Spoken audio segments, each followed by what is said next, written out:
বাড়িতে বিশেষ কোনো উপকরণ না থাকলেও আমরা কিভাবে চিড়ের পোলাও বানাতে পারি সেই ভিডিওই আজকে আমি শেয়ার করছি।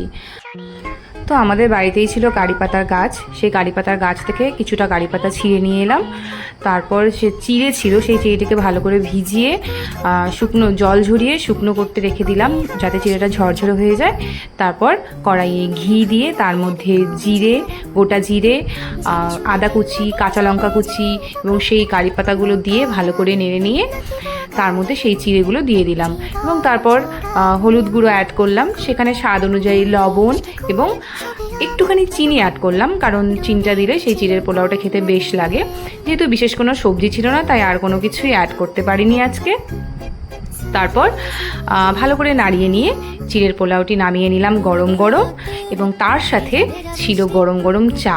ব্যাস, এই চিড়ের পোলাও আর চা দিয়ে আজকে আমাদের সন্ধ্যের টিফিনটি একদম জমে গেল।